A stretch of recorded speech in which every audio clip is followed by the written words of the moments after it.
चलिए जय हिंद प्यारे बच्चों, मैं अंशु गुप्ता और आप देख रहे हैं Anshu Gupta study materials YouTube channel को। प्यारे बच्चों, आज का वीडियो काफ़ी खास होने वाला है क्योंकि आज के वीडियो में हम बात करने वाले हैं क्लास 10th के मैथमेटिक्स का। प्यारे बच्चों, कुछ मोस्ट इम्पोर्टेंट सब्जेक्टिव क्वेश्चंस यानी कि 2 मार्क्स वाले क्वेश्चंस के बारे में। प्यारे बच्चों, ये बोर्ड पर आप सभी को जितने भी क्वेश्चंस दिख रहे हैं काफ़ी ही ज़्यादा इंपॉर्टेंट क्वेश्चन है, जो कि आप सभी के लिए बिहार बोर्ड एग्जाम 2025 की दृष्टि से इम्पोर्टेंट है। तो अगर आपका भी एग्ज़ाम इस वर्ष 2025 में है तो वीडियो को पूरा अंत तक देखिएगा। और एक खास बात प्यारे बच्चों कि ये डेली 6 क्वेश्चंस आप देख सकते हैं, बोर्ड पर 6 क्वेश्चंस दिए गए हैं। ये 6 क्वेश्चंस का डेली एक सेट चलता है प्यारे बच्चों, जिसमें से हमने पार्ट 1, पार्ट 2 और पार्ट 3 करा चुका है। तो आज का वीडियो प्यारे बच्चों होगा पार्ट 4। अगर आप सभी इससे पहले वाले वीडियो पार्ट 1, पार्ट 2 और पार्ट 3 को नहीं देखें तो प्लीज़ जाकर के देख लीजिए। अगर देख लीजिएगा तो 2025 तक आपको, मतलब हम बता रहे हैं कि जब तक आपका एग्ज़ाम होगा उस समय तक हम आपके मैथ को एकदम कंप्लीट स्ट्रॉन्ग कर देंगे, ये मेरा गारंटी है। बस आप सभी डेली क्वेश्चंस को देखिएगा। डेली क्वेश्चंस प्लेलिस्ट में मिल जाएगा, आप सभी को डेली ऐसा क्वेश्चंस वीडियो में डाला जाता है। तो चलिए वीडियो में आगे बढ़ते हैं। आप सभी वीडियो को अंत तक जरूर देखिएगा, अंत तक नहीं देखिएगा बाबू तो बहुत ज़्यादा दिक्कत हो जाएगा। और हम इस तरीक़ा से पढ़ाएंगे प्यारे बच्चों ये सभी क्वेश्चंस को कि आपको किसी तरह की कोई दिक्कत नहीं होनी चाहिए।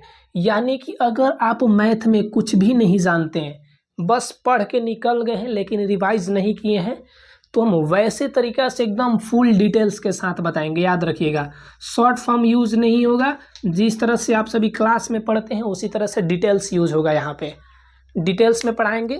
तो चलिए आगे बढ़ते हैं, आप सभी पूरा ज़रूर देखिएगा। फर्स्ट क्वेश्चन आप सभी को दिख रहा होगा प्यारे बच्चों, क्वेश्चन नंबर 1 कि 9, 17, 25 डैश डैश के 10 पदों का योगफल ज्ञात करना है। तो सबसे पहले तो प्यारे बच्चों मालूम होना चाहिए कि क्वेश्चन नंबर जो 1 है, 1 नंबर क्वेश्चन आप सभी के समानांतर श्रेणी का क्वेश्चन है। क्वेश्चन देख करके मालूम चल रहा होगा आप सभी को कि ये जो क्वेश्चन नंबर फर्स्ट है प्यारे बच्चों, समानांतर श्रेणी का क्वेश्चन है, जो कि आप सभी के लिए इसे शॉर्ट फॉर्म में एपी बोलते होंगे आप सभी। ये चैप्टर नंबर 5 है एनसीईआरटी मैथ का। ठीक, तो चलिए इसको हम बनाना सीखते हैं।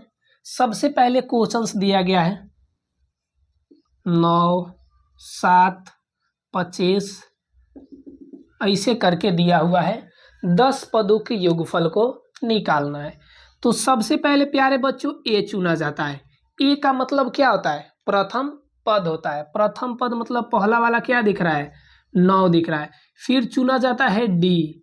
तो डी बराबर क्या होता है? एक आसान फार्मूला, कहीं से लगातार 2 को पकड़िए, 17 है यहाँ पर, 7 नहीं है 17 है। कहीं से 2 लगातार पकड़िए और लास्ट वाले में से फर्स्ट वाले को घटा दीजिए। तो मान लीजिए कि हम यहाँ पर इस 2 को पकड़ रहे हैं, 25 को और 17 को, इसको घटाएंगे प्यारे बच्चों तो कितना हो जाएगा? 8 हो जाएगा। यानी कि डी का वैल्यू 8 दिया गया है। अब यहाँ पर और आगे बढ़िएगा तो 10 पदों तक, यानी कि एन का वैल्यू क्या दिया गया है? 10 दिया गया। जितना पद बोलता है एन का मान उतना ही होता है। अब हमें निकालना क्या चीज़ है? तो योगफल निकालना है। तो एपी में योगफल निकालने के लिए आप सभी एस एन का फॉर्मूला पढ़े होंगे। नहीं पढ़े होंगे तो जान लीजिए एस एन बराबर होता है n/2 into 2a plus n-1 into का डी। ये होता है फॉर्मूला। नहीं जानते होंगे, याद रखिएगा। n की जगह पर क्या रखना है प्यारे बच्चों? 10 रखना है। नीचे 2 है तो 2 वैसे ही रहेगा। ये 2 है और एक जगह पर क्या रखेंगे? 9 दिया गया है। प्लस का प्लस वैसे ही रहेगा। n-1 मतलब कि 10 में से 1 को घटाया जाएगा और गुना में, कोष्ठ के बाहर कुछ नहीं है तो गुना, और गुना में डी लिखना है। तो डी का वैल्यू कितना आया है? 8 आया है।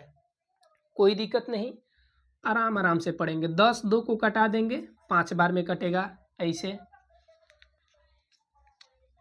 2 पचे 10, ठीक। 2 9 गुना होगा तो हो जाएगा 18। ये 10 में से 1 घटेगा 9 और उसमें 8 गुना हो जाएगा, तो 9 और 8 गुना होगा तो 72। ये 5 दिया गया है प्यारे बच्चों। इस 72 को और 18 को क्या कर देना है, जोड़ देना है। तो 72 और 18 को जोड़ेंगे तो कितना हो जाएगा, 90 हो जाएगा। सही है ना। अब 90 और 5 को गुना करेंगे प्यारे बच्चों तो 450 हो जाएगा। सो इसके लिए 450 जो होगा बिल्कुल ही सही आंसर है प्यारे बच्चों। इस तरह से अगर आप इतना बना दीजिएगा तो आपके बिहार बोर्ड एग्जाम में 2 नंबर मिल जाएंगे, ठीक। उम्मीद है कि प्यारे बच्चों यहाँ तक के सभी क्वेश्चंस समझ में आए होंगे। इसको स्क्रीनशॉट लेना चाहें तो आप सभी स्क्रीनशॉट ले सकते हैं।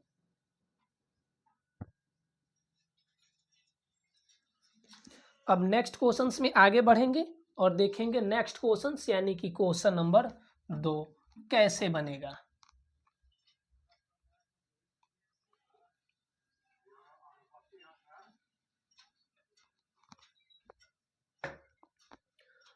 तो क्वेश्चन नंबर 2 यहाँ पर आप सभी को दिख रहा होगा। बिल्कुल ही इजी क्वेश्चन है कि 8 के प्रथम 15 गुणज और उसका योगफल ज्ञात कर देना है। तो एक शब्द यहाँ पर आप सभी को दिख रहा होगा, गुणज। गुणज का मतलब क्या होता है, पहाड़ा। याद रखिएगा प्यारे बच्चों, नहीं जानते होंगे तो गुणज का मतलब क्या होता है, पहाड़ा होता है, याद रखिएगा। तो 8 का पहाड़ा पढ़ना है कितने टाइम तक, 15 बार। तो 8 8 दूनी 16, 8 तरीके 24, ऐसे जाएंगे तो 8 का पहाड़ा 15 बार पढ़ना है तो कितना आ जाएगा, 20 आ जाएगा। 15 8 120 आप सभी जानते होंगे।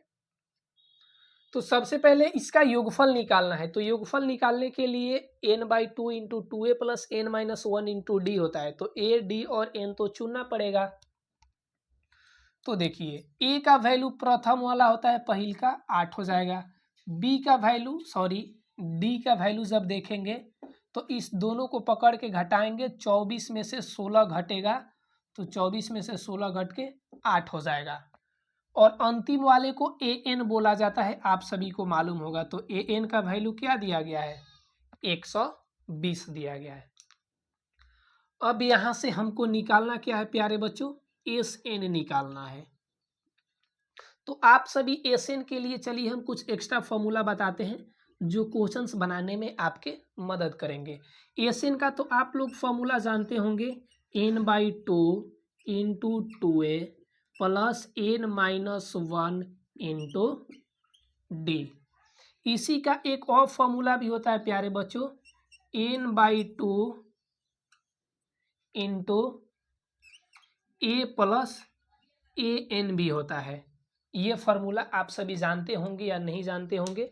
नहीं जानते होंगे तो याद कर लीजिएगा कि SN का एक नया formula n/2 into a plus an भी होता है। तो यहाँ पर देखिए a और an दिया है तो हम इसी को लिख सकते हैं, ठीक। तो लिखिए SN बराबर n/2 into a plus an। n/2 नहीं दिया गया है यानी कि n का वैल्यू अभी भी हमें निकालना है। तो चलिए हम थोड़ा और अच्छे तरीका से समझ के बनाते हैं इसको। तो सबसे पहले an का फॉर्मूला हम सभी जानते हैं। an बराबर होता है a plus n-1 into D, है ना। an का वैल्यू दिया गया है 120, a का वैल्यू दिया गया है 8 प्लस n का वैल्यू नहीं दिया गया है, d का वैल्यू आया है 8। कोई दिक्कत नहीं। अब हमें करना क्या है प्यारे बच्चों, a की जगह पर ये 120 तो पहले है, ये 8 प्लस में है, इस साइड आके माइनस में हो जाएगा। तो उधर बचेगा बराबर में n-1 गुना का 8। 120 में से अगर हम 8 को घटाएंगे तो देखिए क्या बचेगा, 112 बचेगा। ये 8 गुना में है तो इस साइड आ करके भाग में जाएगा, तो उस साइड क्या बचा, ये 8 हट गया तो n-1 बचा, कोई दिक्कत नहीं। 8 और 112 को भाग करेंगे प्यारे बच्चों, तो यहाँ पर देख सकते हैं आप लोग 14 बचेगा ना, और बराबर में है n-1। अब इस 1 को इधर लाएंगे तो 14 प्लस में आ जाएगा 1। अब 14 और 1 मिल के क्या हो जाएगा, 15 हो जाएगा, मतलब कि n का वैल्यू क्या निकल जाएगा, 15 निकल जाएगा। अब हम यहाँ से Sn वाला जो फॉर्मूला लिखे थे इसको लिख सकते हैं, n/2 into a plus an लिख सकते हैं। n के जगह आया हुआ है 15, बटा के नीचे 2 है। a का वैल्यू देखिएगा तो 8 दिया गया है, और an का वैल्यू देखिएगा तो 120 दिया गया है। ये 15/2 तो हो गया, 120 और 8 को जोड़ देंगे तो 128 हो जाएगा। इस 2 से देखिएगा तो ये 128 कट जाएगा प्यारे बच्चों 64 बार में, तो बच क्या गया 15 और गुना में 64।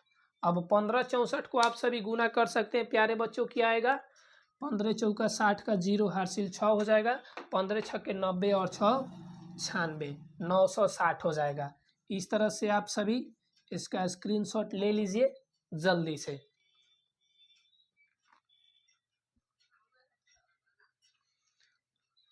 चलिए प्यारे बच्चों, उम्मीद है क्वेश्चन समझ में आया होगा। मेरे तरफ से जितना ज़्यादा हो रहा है उतना ज़्यादा हम कोशिश कर रहे हैं, इससे ज़्यादा अब डीप आपको नहीं मिलेगा, कहीं भी यूट्यूब पे आप खोज सकते हैं।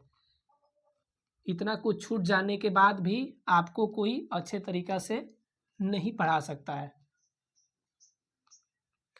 चलिए प्यारे बच्चों, नेक्स्ट क्वेश्चंस में अब आगे बढ़ेंगे। नेक्स्ट क्वेश्चंस यानी कि क्वेश्चन नंबर 3, काफ़ी ही ज़्यादा इम्पोर्टेंट क्वेश्चन है। 3 नंबर क्वेश्चंस जो है, सबसे पहले जान लीजिए कि 2 चर वाले रैखिक समीकरण से, सबसे पहले जानिएगा तभी जाकर के आप कॉन्सेप्ट में भी ऐसा क्वेश्चंस कॉपी में खोज सकते हैं। 2 चर वाले रैखिक समीकरण का क्या है, ये क्वेश्चन है। इस बात को आप सभी याद रखिए कि ये जो क्वेश्चन है प्यारे बच्चों, आप सभी के लिए NCERT मैथमेटिक्स का चैप्टर 3 का 2 चर वाले रैखिक समीकरण का क्वेश्चन है।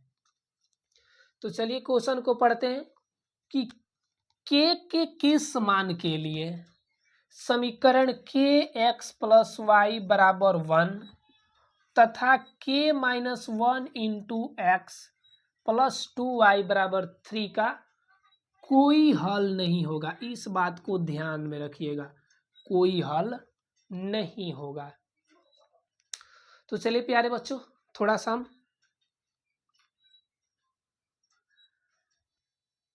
चलिए प्यारे बच्चों, देखना था वीडियो स्पष्ट चल रहा है कि नहीं। वीडियो एकदम स्पष्ट चल रहा है, कोई दिक्कत नहीं है। चलिए फिर क्वेश्चन को समझते हैं। क्वेश्चंस में जो जो समीकरण दिए गए हैं पहले उसको हम उतारते हैं। समीकरण 1 दिया गया है kx + y = 1, ये समीकरण 1 है। और दूसरा समीकरण है प्यारे बच्चों k-1 इंटू x + 2y = 3, ये इक्वेशन 2 है। तो सबसे पहले प्यारे बच्चों यहाँ से a1 चुना जाता है, फिर b1 चुना जाता है, फिर c1 चुना जाता है, और फिर उसी तरह से a2 चुना जाता है, b2 चुना जाता है और c2 चुना जाता है। तो चलिए हम यहाँ पर a1 a2 b1 b2 c1 c2 को चुनते हैं प्यारे बच्चों। तो 1 वाला चुनने के लिए पहले समीकरण पे चलिए, यानी कि इस साइड वाला के पहला समीकरण एक्स वाई को हटा दीजिए, तो एक्स हटाएंगे तो के, वाई हटाएंगे तो कुछ नहीं बचा तो 1, और इसमें क्या बचा 1। फिर उसी तरह से a2 चुनना है तो एक्स वाई को हटा दीजिए, इसमें से x हटाएंगे तो k-1 बचेगा। इसमें से y हटाएंगे तो 2 बचेगा और इधर क्या बच गया, 3 बच गया। तो A1 A2 B1 B2 C1 C2 चुना गया। मेन टॉपिक यहाँ पर था कोई हल नहीं होगा, ये मेन है। कोई हल नहीं होता है, तो चूंकि कोई हल नहीं होता, याद रखिएगा हम बता रहे हैं क्या याद करना है। चूंकि कोई हल नहीं होता है, कोई हल नहीं होता है यदि A1 बाई A2 बराबर B1 बाई B2। इस बात को याद रखिएगा कि कोई हल नहीं होने के लिए एक कंडीशन होता है। इस तरह के 3 कंडीशन लिखवाए गए होंगे आपके कॉपी में, ठीक। A1 बाई A2 बराबर B1 बाई B2 होने पर कोई हल नहीं होता है। अब A1 A2 B1 B2 का वैल्यू रखेंगे। A1 का वैल्यू दिया गया है K, A2 का वैल्यू आया है K माइनस 1, B1 का वैल्यू आया है 1, B1 का वैल्यू आया है 1, B2 का वैल्यू आया है 2। क्रॉस गुना करेंगे, 2 और K गुना होगा 2 K माइनस 1 में 1 से गुना होगा, K माइनस 1 ही रहेगा। आप सभी को मालूम होगा कि किसी भी संख्या में 1 से गुना करने पर उसका वैल्यू चेंज नहीं होता है। डैट मीन्स कहने का मतलब कि 20 और 1 को गुना करेंगे 20 ही रहेगा, 10 और 1 को गुना करेंगे 10 ही रहेगा, 5 और 1 को गुना करेंगे 5 ही रहेगा। तो K माइनस 1 और 1 गुना करेंगे तो K माइनस 1 ही रहेगा। अब यहाँ से हम देखिए ये 2K है, इस साइड ला लेते हैं, माइनस का K हो जाएगा और माइनस में 1 है, कोई दिक्कत नहीं। 2K में से एगो K घटेगा तो K और बराबर में माइनस का 1। प्यारे बच्चों, यानी कि K का वैल्यू क्या आ गया, -1। यही पूछ रहा था हमसे K के किस मान के लिए, तो K का जब मान 1 रखेंगे माइनस में, तो उस स्थिति में ये जो दोनों समीकरण निकाय दिए गए हैं, इन दोनों का कोई हल नहीं होगा। स्क्रीनशॉट ले लीजिए, 2 नंबर का क्वेश्चन हर एक साल इससे रिलेटेड पूछता है।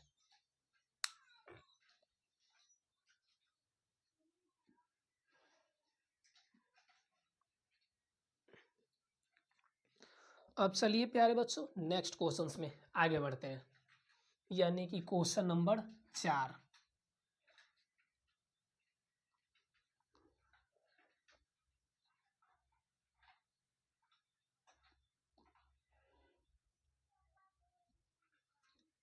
क्वेश्चन नंबर 4 जो है काफ़ी ही ज़्यादा इम्पोर्टेंट है कि समीकरण 1/x माइनस 1/x माइनस 2 बराबर 3 के मूलों को ज्ञात करें। बहुत ज़्यादा इम्पोर्टेंट क्वेश्चन है।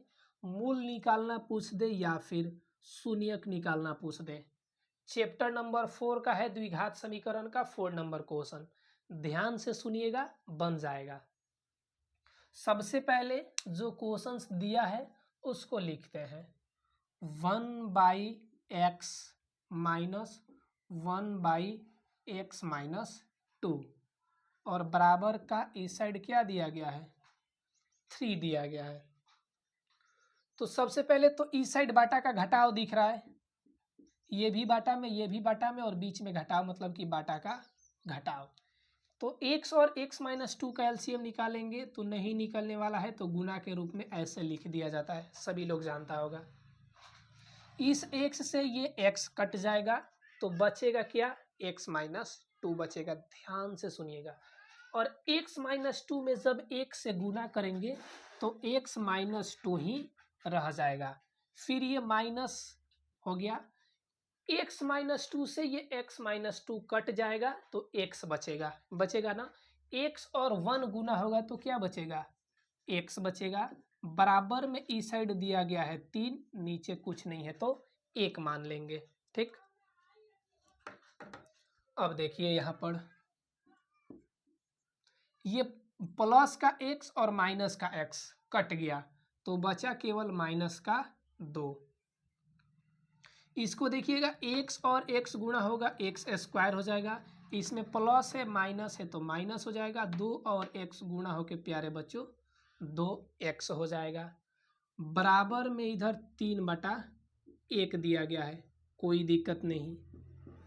तिरछा तिरछी गुना करेंगे, दोनों साइड बाटा में रहता है, याद रखिएगा। तो तिरछा तिरछी गुना किया जाता है। तो इस टोटल में इस 3 से गुना करना है, 3 से गुना करना है, एक्स स्क्वायर माइनस 2x में बराबर -2 और 1 गुना होगा तो -2 ही रहेगा, चेंज नहीं होता है। अब देखिए 3 और x गुना हो जाएगा, 3x स्क्वायर हो जाएगा, इसमें प्लस है और इसमें माइनस है, तो प्लस माइनस गुना होके होता है माइनस। 3 2 को गुना करेंगे 6, x का x वैसे ही रहेगा, ये माइनस में 2 है, इस साइड आके प्लस में 2 आ जाएगा, तो उस साइड कुछ नहीं बचा, क्योंकि -2 इधर आ गया प्लस में, तो उस साइड क्या बच गया, 0 आ गया। अब यहाँ से हम मूल निकाल सकते हैं। मूल निकालने के 2 तरीके हैं प्यारे बच्चों। तो सबसे पहले 3 तरीका होता है, सोचते हैं हम लोग तीनों तरीका में किस से निकलेगा ये, ठीक।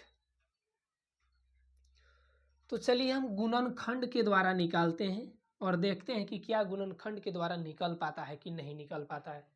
वैसे तो निकलेगा लेकिन थोड़ा सा दिक्कत होगा। चलिए समझते हैं। गुणनखंड के द्वारा निकालने के लिए सबसे पहले पहिलका और लास्ट वाला को गुणा किया जाता है। तो 3x स्क्वायर और 2 गुना होगा तो आएगा 6x स्क्वायर। फर्स्ट और लास्ट को पहले लिख दिया जाता है, बीच वाले को तोड़ा जाता है। तो चलिए हम थोड़ा सा तोड़ के देख लेते हैं।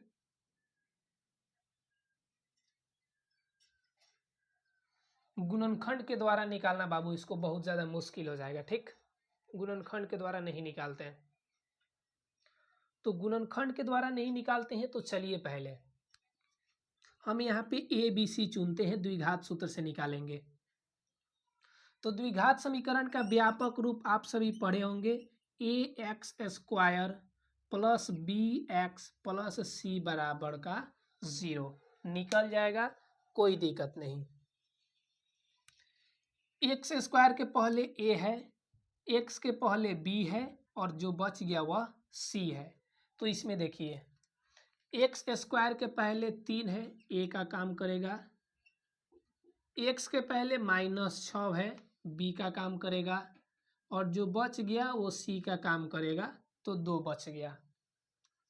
अब यहाँ से आप सभी को मालूम होगा कि हम लोग d निकालते हैं, d जिसका फॉर्मूला क्या होता है, d को विवेचक बोला जाता है, यानी कि विविधकर बोला जाता है, b स्क्वायर -4ac। कोई दिक्कत नहीं यहाँ तक। अब देखिए b के जगह पर रखेंगे -6 का स्क्वायर -4, a के जगह पर दिया गया है 3, c के जगह पर दिया गया है 2। इस 6 का स्क्वायर करेंगे माइनस वाला का तो 36 हो जाएगा, -4 तिहाई 12 और 12 में 2 से गुणा करेंगे तो 24 हो जाएगा। तो यहाँ से अगर 36 24 को घटाएंगे तो d का वैल्यू क्या निकल करके आ जाएगा, 12 निकल करके आ जाएगा प्यारे बच्चों। अब द्विघात सूत्र एक आप होता है, पढ़े होंगे चैप्टर नंबर 4 में, कि द्विघात सूत्र x बराबर होता है -b प्लस माइनस √d और बटा 2 गुना a होता है, ठीक।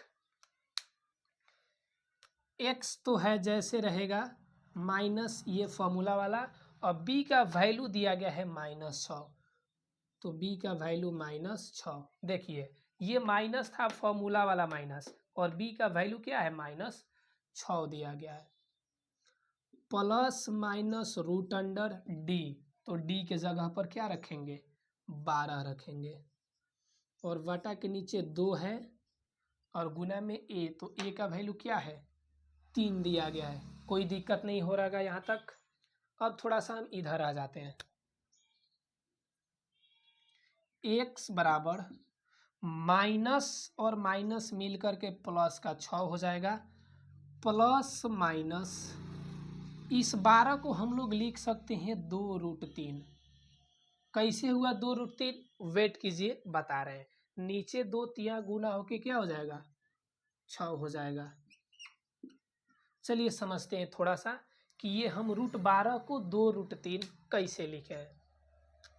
तो अगर हम लोग 12 को निकालेंगे तो 2 से कटेगा 6 बार में, 2 से कटेगा 3 बार में, यानी कि लिखेंगे 2 गुणा 2 गुणा 3, और यहाँ पर रूट है तो यहाँ पर भी रूट। अब रूट के अंदर से 2 गो मिलके एगो बन जाता है, बन गया, और ये रूट के साथ ही रह जाएगा 3, 2√3। समझ में आया, कोई दिक्कत नहीं।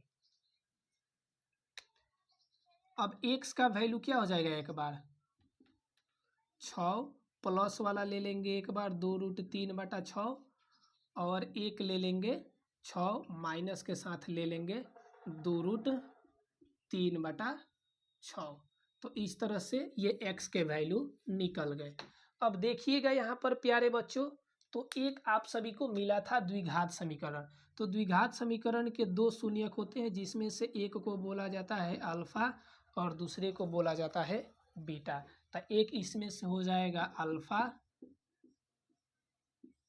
और दूसरा हो जाएगा बीटा। इस तरह से ये क्वेश्चंस बन गए प्यारे बच्चों। थोड़ा सा यहाँ पर टॉप क्वेश्चन था, इसीलिए द्विघात सूत्र से बनाना पड़ा, अन्यथा गुणनखंड के द्वारा बनाते तो इधर तक ही बन जाता। और कोई बात नहीं, पूछा हुआ क्वेश्चन है तो पढ़ना तो पड़ेगा प्यारे बच्चों। स्क्रीनशॉट ले लीजिए, क्वेश्चंस पूछे जाते हैं। याद रखिएगा कि मूल कह दे या फिर शून्यक निकालना कह दे, दोनों का मतलब एक ही होता है। मूल निकालिए या फिर शून्यक निकालिए। स्क्रीनशॉट ले लीजिए, वीडियो को हम देख लेते हैं थोड़ा सा कैसे चल रहा है। चलिए एकदम मस्त चल रहा है प्यारे बच्चों वीडियो। नेक्स्ट क्वेश्चंस की तरफ आगे बढ़ते हैं।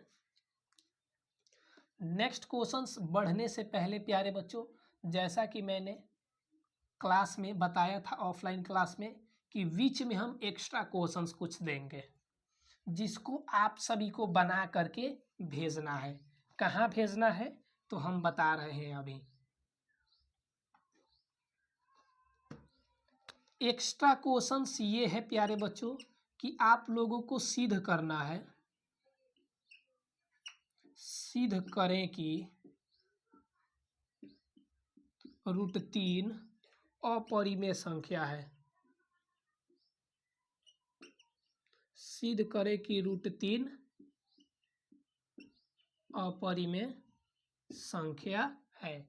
इस क्वेश्चंस को प्यारे बच्चों सिद्ध करना है, क्योंकि आप सभी जानते होंगे अपरिमेय सिद्ध करने वाला क्वेश्चन हर एक साल प्रत्येक वर्ष पूछा जाता है, चाहे कुछ भी हो जाए प्यारे बच्चों। तो आप सभी इस क्वेश्चंस को बनाइएगा और बनाने के बाद इस नंबर पे सेंड कर दीजिएगा।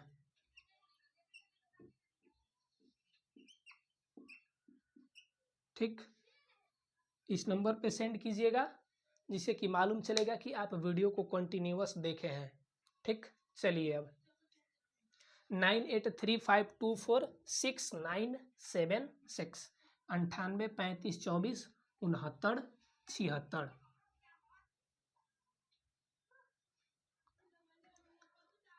अब चलिए 5 नंबर क्वेश्चन में बढ़ते हैं। बहुत ज़्यादा इम्पोर्टेंट क्वेश्चन है प्यारे बच्चों, हर एक साल क्वेश्चन पूछा जाता है।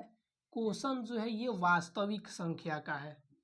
जब क्वेश्चन बैंक यानी कि प्रीवियस ईयर का क्वेश्चन आप निकाल करके देखिएगा 2012 से ले करके 2024 तक, तो इस तरह का क्वेश्चन हर एक साल पूछता है प्यारे बच्चों, ध्यान रहना चाहिए। लेकिन ये जो अंक होता है क्या किया जाता है, बदल दिया जाता है। तो 2025 में भी पूछेगा, 100% गारंटी है। बस ये डिजिट क्या हो जाएगा, चेंज हो जाएगा। इट में भी हो सकता है कि डिजिट यहीं भी रह जाए। तो चलिए सीखेंगे, अंत तक देखिएगा, इसको समझिएगा, सीखने का प्रयास कीजिएगा। नेक्स्ट क्वेश्चन 5 नंबर है कि यूक्लिड्स विभाजन एल्गोरिदम का प्रयोग करके 148 और 185 का मसा डेट मीन्स की प्यारे बच्चों HCF को निकाल देना है। तो सबसे पहले यहाँ पर 2 संख्याएं दी हुई हैं, दी गई है 2 संख्या, दिख रहा होगा। इसमें से बड़ी संख्या है 185 और छोटी संख्या है 148। तो बड़ी संख्या को ए माना जाता है, याद रखिएगा प्यारे बच्चों एक एक स्टेप, कि बड़ी संख्या को ए माना जाता है और छोटी संख्या को बी माना जाता है। तो बड़ी संख्या 185 और छोटी संख्या बी जो कि 148। अब निकालना किससे है हमको? यूक्लिड्स विभाजन एल्गोरिथम का प्रयोग करना है। तो सबसे पहले लिखेंगे यूक्लिड्स विभाजन प्रमेय से, यूक्लिड्स विभाजन प्रमेय से, यूक्लिड्स विभाजन प्रमेय से। यूक्लिड्स विभाजन प्रमेय क्या होता है? तो ए बराबर बी क्यू प्लस आर होता है यूक्लिड्स विभाजन प्रमेय। अब देखिए इस दोनों को कहीं अलग भाग किया जाता है, तो 148 और 185 को भाग करेंगे ना। एक बार में 148 ही होगा, घटाएंगे इसको, अब घटाना है। 15 में से 8 गया 7, 7 में से 4 गया 3। इस 37 से इस 148 को लिखेंगे, 3 बार में लेके चलेंगे तो 7 त्रिका 21,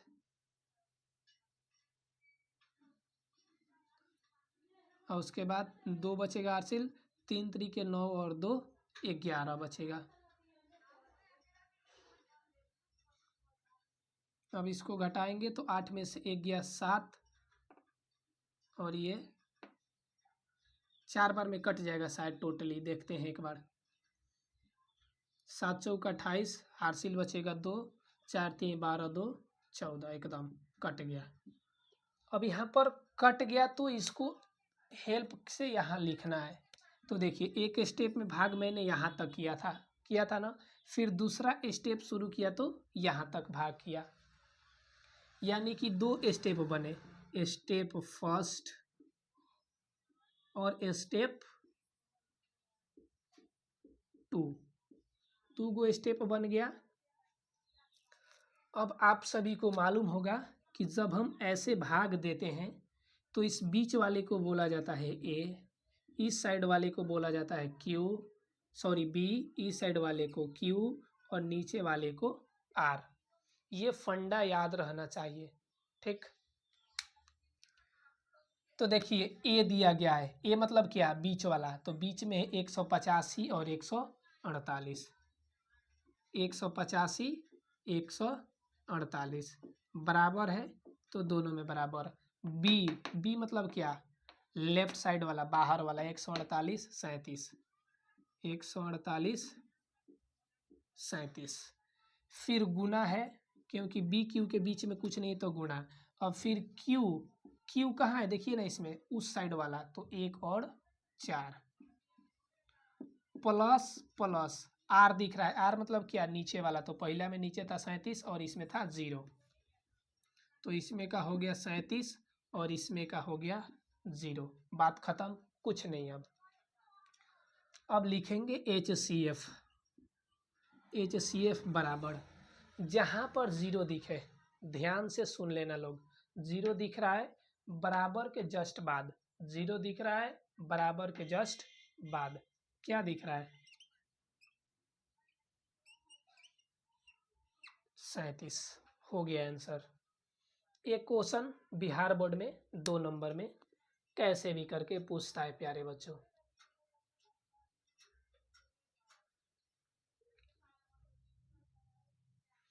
स्क्रीनशॉट अगर आप लेना चाहें तो ले सकते हैं स्क्रीनशॉट।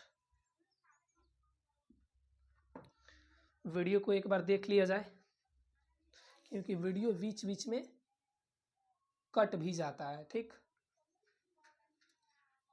चलिए, नहीं कटा है, वीडियो स्पष्ट चल रहा है।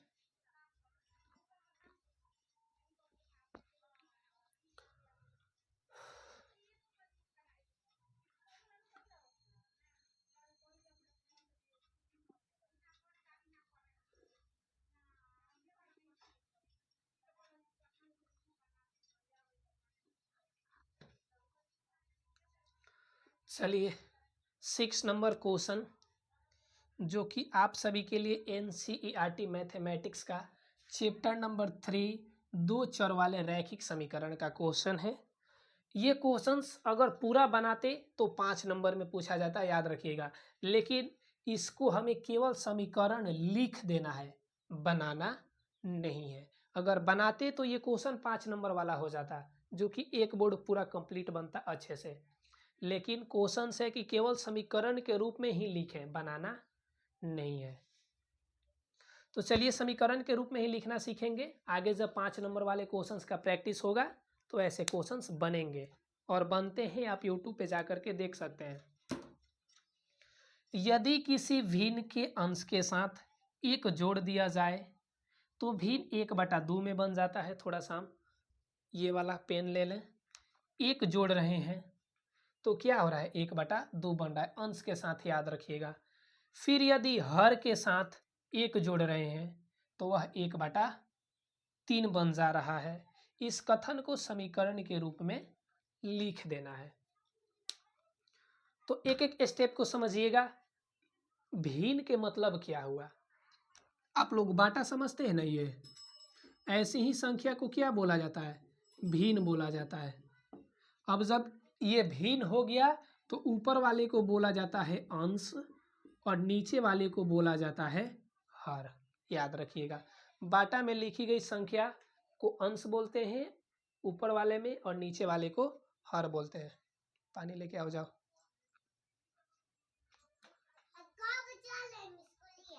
अभी है। तो पहले तो हमको मालूम नहीं है, यहाँ पर देखिए कह रहा है कि किसी भिन्न, जैसे हम बोल रहे कि कोई आ रहा है, चाहे किसी ने गया, तो मालूम नहीं ना चलेगा कि कौन आया कौन गया। तो सेम वैसे ही किसी भिन्न मतलब भिन्न के बारे में स्पष्ट जानकारी ना है बाबू, ठीक। तो मानेंगे, माना भिन्न, थोड़ा सा हम हाईलाइटेड पेन ले लें जो कि दिखाई दे। माना भिन्न का अंश x, माना भिन्न में अंश बराबर x, हर बराबर y, इसलिए भिन्न बराबर, अब भिन्न क्या होता है, अंश बटा हर, बताए थे। ऊपर वाला होता है अंश और नीचे वाला होता है हर। अब अकॉर्डिंग टू क्वेश्चन, मतलब कि प्रश्न क्या कर रहा है कि अंश के साथ एक जोड़ें, तो अंश के साथ एक जोड़ दिए, हर में कोई चेंजिंग नहीं, तो भिन्न क्या बन जा रहा है, 1/2 बन जा रहा है। अब इसको तिरछा गुना कर दीजिए, 2 और x+1 को गुना करना है और बराबर में 1y गुना होगा तो केवल y ही होगा। ये 2x गुना होके 2x प्लस 2 गुना होके 2 बराबर में y, तो इधर से हो गया 2x, y आ गया इधर माइनस में, और 2 प्लस में है तो उस साइड गया तो माइनस में। ये समीकरण बन गया प्यारे बच्चों। फिर जस्ट आगे बढ़ेंगे। फिर अब की बार कर रहा है कि हर के साथ एक जोड़ना है, मतलब कि नीचे वाले के साथ एक जोड़ना है। तो भिन्न क्या बन जा रहा है, देखिए ना यहाँ पर 1/3 बन जा रहा है। तो भिन्न किसके बराबर हो जा रहा है, 1/3 के। अब 3 और x गुना होगा तो 3x, y+1 1 गुना होगा तो y+1 ही रहेगा। इधर 3x है, प्लस के साथ y है तो इस साइड माइनस के साथ y, समीकरण 2। ये केवल समीकरण लिखाया। अगर इसको बनाते तो 5 नंबर वाला क्वेश्चन होता, लेकिन 2 नंबर वाला स्पष्ट कराए कि केवल समीकरण के ही रूप में लिखना है, एक्स वाई का वैल्यू नहीं निकालना है।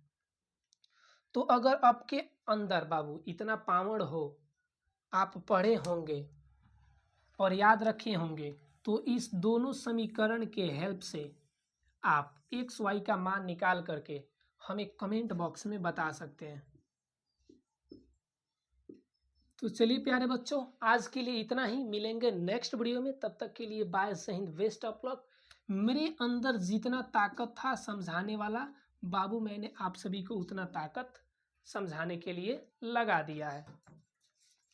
फिर भी आपको वीडियो कैसा लगा कमेंट बॉक्स में ज़रूर बताइएगा। मिलेंगे नेक्स्ट वीडियो में, तब तक के लिए बाय, जय Hind, best of luck.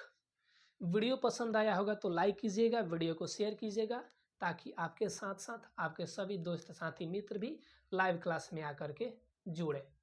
Live class daily आप सभी को मालूम होता है प्यारे बच्चों कि 7:30 में, डेली 7:30 में लाइव क्लास होता है। और इस लाइव क्लास में क्लास 10th के ऑल सब्जेक्ट्स की तैयारी कराई जाती है। और ये लाइव क्लास तब तक चलेगा जब तक कि आपका बिहार बोर्ड एग्जाम 2025 खत्म नहीं हो जाएगा। जय हिंद।